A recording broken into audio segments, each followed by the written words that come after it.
OK, ahojte všetci. Dneska sa ideme pozrieť na ďalší zaujímavý graf. Naposledy sme si takto hĺbkovo rozobrali BTC cez Ichimoku. No a teraz sa ideme pozrieť na graf dominancie altcoinov. Áno, takže je to pomerne dôležitý graf, keďže už postupne sa ten BTC a celkovo krypto začína dostávať skôr už do takej akumulačnej fázy. Takže je dôležité sa pozrieť na to, v akej situácii sa aktuálne tie altcoiny nachádzajú. No a máme tu tento long-termový graf dominancie altcoinov, ktorý sa dlhodobo nachádza v rastúcom trende. A stále sa tam zaujímavo opakuje jeden trend, áno, ktorý si ideme teraz ukázať. Takže môžeme si všimnúť, že celá táto bitcoinová dominancia sa aktuálne nachádza v takomto rastúcom channeli, čo aj aktuálne dáva zmysel, pretože tých altcoinov na tom trhu long-termovo bude stále pribúdať viac a viac a jednoducho vieme, že tá bitcoinová dominancia už na nejaké tie svoje nové highs long-termovo nepôjde. No, skrz toho, že tie altcoiny budú stále prevládať na tom trhu a tým pádom tá BTC dominancia už nebude môcť sa tlačiť nejako stále vyššie a vyššie. Príde tam stále ten čas, kedy BTC dominancia pôjde skôr práve že na nejaké tie svoje nové lows, keďže tých altcoinov tam bude stále pribúdať. Takže ten rastúci trend na tohto grafu je opodstatnený a tým pádom môžeme už prejsť na nejakú hĺbkovú analýzu toho grafu. Takže čo je dôležité spomenúť, tak je to, že každý jeden ten rastúci trend sa držal pod nejakou klesajúcou trendovou líniou a ako náhle ten trend klesajúci bol už zlomený, tak altcoiny okamžite už prechádzali skôr do nejakej tej akumulačnej fázy, respektíve ak sa pozrieme na každý jeden altcoin počas tohto obdobia, tak zistíme, že v tom období bola na tom trhu kvázi tá kryptozima, áno, kedy tie altcoiny robili úplne minimálne percentá, už iba postupne vyklesávali, nachádzali sa v nejakých nekonečných falling wedge formáciách, respektíve sideways štruktúrach a ten trh bol ozaj o ničom. Hlavne dotiahol BTC dominancia v tých časoch rástla a keď dosiahla nejaké to svoje high, tak potom ju zostrelili a altcoiny dostali nejakú tú svoju príležitosť. Áno, ako napríklad v tomto prípade, tu altcoiny mali celkom pekný run, ale nakoniec aj tak išli do nejakej tej korekcie. Áno, a teraz podobný scénar sa môže diať práve teraz. Áno. A čo je dôležité spomenúť, tak je to, že ako náhle tento graf našiel nejaké to svoje low, tak vždy išiel pod nejaký ten major support, áno, v tomto prípade to bol tento, v druhom prípade to bol tento nejaký major support a počas tohto roka tu nám nastala veľmi podobná situácia a vo všetkých týchto prípadoch išlo o nejakú deviation. Áno, že tie altcoiny ozaj hitli nejaké tie svoje all-time lows počas toho nejakého najhoršieho obdobia v krypte. V tomto prípade to bol pravdepodobne nejaký ten drop FTX burzy. Áno, takže tu na tie altcoiny našli nejaké to svoje low a postupne sa už odrážajú. Ako náhle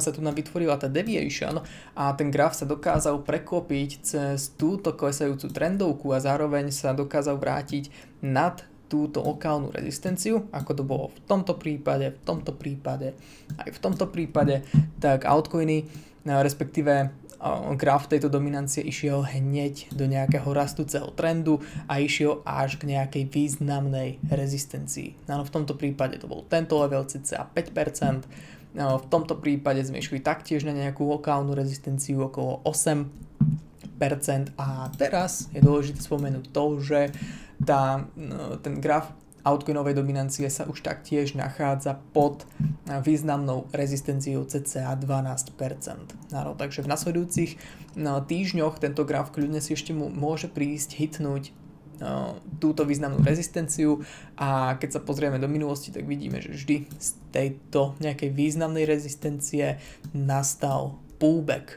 Áno, spravidla až späť na túto nejakú spodnú rastúcu trendovku, takže netreba byť prekvapený, ak by tu nastal nejaký pullback práve až sem na túto rastúcu trendovku a zároveň späť na tento významný support. Áno, takže niečo takéto a odtiaľ to budeme chcieť vidieť opäť ďalší pekný push smerom up.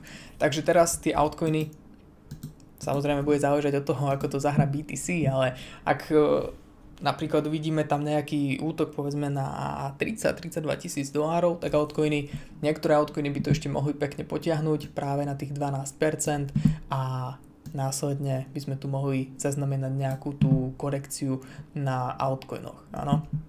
A tým pádom, keď sa pozrieme na minulosť toho grafu, tak vyplýva nám z toho to, že tá nejaká ideálna príležitosť na naskočenie do altcoinov bude až v momente, ak ten graf urobí práve to. Áno, nejaký ten hlbší pullback, nejakú tú ďalšiu korekciu a tým pádom tie altcoiny by sa mali už postupne odrážať. Nejaká ďalšia lokálna rezistencia, ktorá môže byť v tomto grafe, tak bude pravdepodobne nejakých 15%, vyzerá to tak. Tu nás sme mali nejaké high, nejakú deviation, takže tých 15% vyzerá v pohode ako nejaká ďalšia rezistencia, takže nejaký bounce, odraz od tejto trendovky a následne tie altcoiny budú môcť začať postupne rásť. Hej. Aj tá BTC dominancia. Ak teraz BTC pôjde na 32, 35 po CME Futures Gap, tak tá BTC dominancia pôjde smerom up. Áno, a to tie altcoiny stiahne, takže to by znamenalo práve nejakú túto lokálnu korekciu.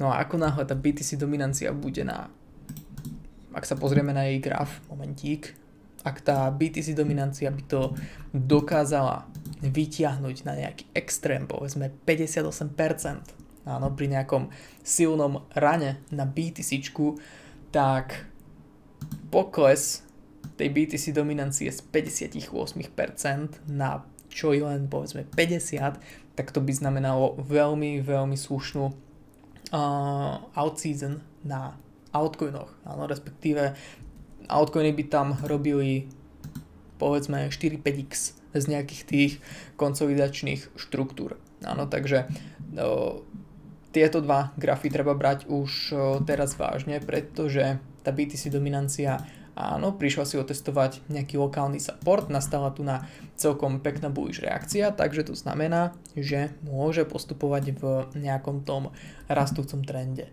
Hlavne treba to, aby ten BTC si udržal nejaké to pekné bullish momentum a pokračoval čo najvyššie. Čím impulznejší pohyb na tom BTCčku bude, tak tým výraznejšie tá BTC dominancia bude rásť. Aj keď už tu bol zlomený nejaký ten rastúci trend, ale zatiaľ ten support si stále držíme. Zaujímavé bude to, ak BTC dominancia sa vráti späť do tohto obrovského range.